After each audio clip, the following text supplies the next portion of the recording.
प्रधानमंत्री नरेंद्र मोदी ने जैसे ही यह बात कही कि कांग्रेस देश का सोना लूटना चाहती है, महिलाओं के गहने लूटना चाहती है, महिलाओं का मंगलसूत्र लूटना चाहती है, वैसे ही कांग्रेस में खलबली मच गई। अब लगा कांग्रेस को कि जैसे वह एकदम से बर्बाद हो गई है,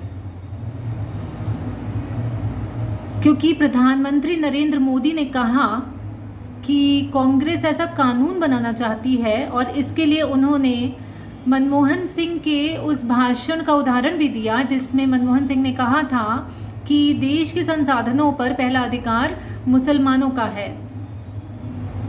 कांग्रेस ने कहा था कि वह दलित, पिछड़े, ओबीसी इन लोगों के आरक्षण का हिस्सा काटकर वह अल्पसंख्यकों को यानी मुसलमानों को आरक्षण देंगे, जो कि संविधान के खिलाफ बताया जा रहा है। बाबा साहब अम्बेडकर भी इसके खिलाफ थे। जब ऐसा प्रधानमंत्री ने कहा तो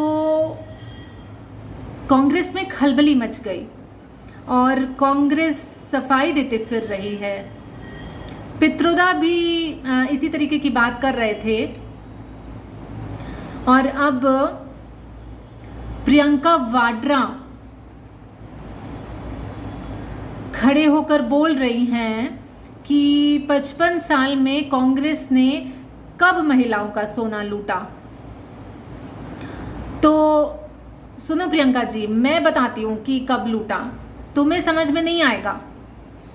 एक तो वह बच्चा है कांग्रेस में राहुल गांधी और एक आप हैं, आपको जानकारी नहीं है।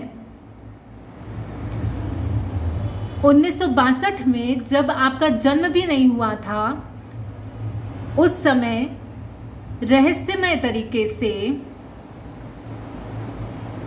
पहले तो नेहरू जी 1962 के पहले नेहरू जी और चाइना में मिलकर खूब चुपड़ आपसी तालमेल होता था, जाते थे, भारत चीन मैत्री जिंदाबाद के नारे लगते थे।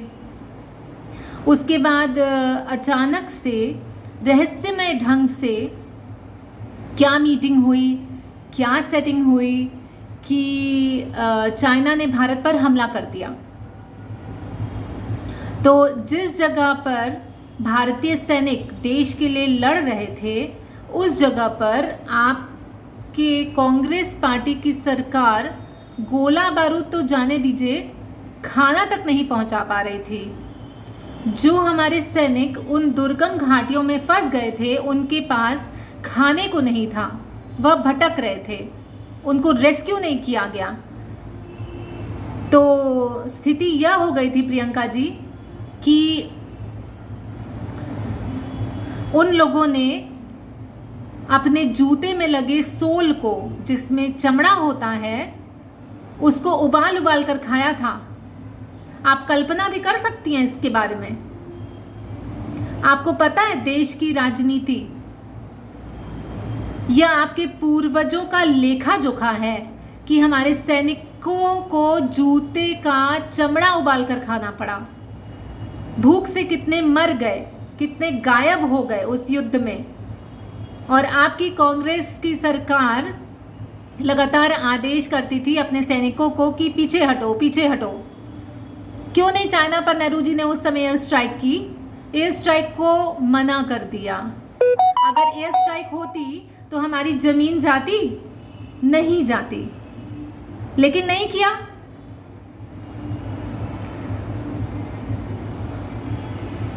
पूरा रहस्यमय था यह युद्ध। और जब यह युद्ध चल रहा था तो रेडियो पर इमोशनल ब्लैकमेलिंग दूसरी तरफ चल रही थी। देश की मासूम जनता की भावनाओं के संग खेला जा रहा था और उन्हें उत्साहित किया जा रहा था कि आपके पास जो कुछ भी है उसको दान दे दीजिए। देश में आपकी सरकार कवि सम्मेलन करा रही थी। कवि सम्मेलन में कवि खड़े होकर के बोल रहे थे, सोए शेर जाग उठे। अरे जब हाई कमान ही गिदड़ है तो शेर जाग करके क्या करेंगे? नतीजा क्या हुआ? हम युद्ध हार गए। और इमोशनल ब्लैकमेल करके आपकी सरकार ने, आपके कांग्रेस के लोग जो थे वो चादर लेकर घूमते थे और महिलाएं इतनी देशभक्त होती थी कि अपनी चेन निकाल कर दे दी, अपनी अंगूठी निकाल कर दे दी, अपना मंगलसूत्र उठाकर उस चादर में डाल दिया। सब पैसा कहाँ गया? सरकारी कोष में जमा हुआ। उसका डेटा है आपके पास? उस पैसे से आपने सैनिकों के परिवार की कितनी मदद की? उसका रिकॉर्ड है आपके पास? नहीं है। और जब देश युद्ध हार गया तो संसद भवन में यही आपके नेहरू जी खड़े होकर कह रहे थे कि अरे वो तो बंजर भूमि थी, वह चली गई तो क्या हुआ, उस पर तो घास भी नहीं उगती थी। तो नेहरू जी के ही मंत्रिमंडल के महावीर त्यागी ने कहा था कि मेरे सिर पर एक भी बाल नहीं है, मैं गंजा हूं, तो क्या मैं अपनी गर्दन काट के दे दूं चाइना को? आप लोगों ने उस समय देश का सोना लूटा, इतने शहीदों की शहादत हुई, हमारी पराजय हुई, और आज आप सफाई दे रहे हो।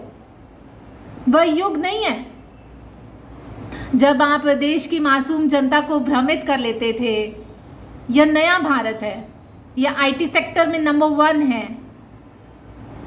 भारत का युवा ना आप लोगों को, आप जैसे टप्पेबाज पॉलिटिकल लोगों को, जो भारत का कक्षा 6 का छात्र है, वो ऐसे घुमा करके आपको वहीं पहुंचा देगा जहां आपको होना चाहिए, यानी सत्ता के बाहर। जाइए प्रियंका जी, जाइए राहुल जी, अब ये कच्ची हांडी चढ़ने वाली नहीं है। अब आप सत्ता में नहीं आओगे, कभी नहीं आओगे। और इस चुनाव के बाद शायद आपके परिवार का एक भी सदस्य संसद में ना जाए। ध्यान रखिएगा, यह आपके पूर्वजों का कर्म है और इसको चुकाना होगा आप ही लोगों को। मूर्ख जनता नहीं है, मूर्ख तुम लोग हो। और शर्मनाक चुनाव में हार 4 जून को देखने को मिलेगी। भारत माता की जय।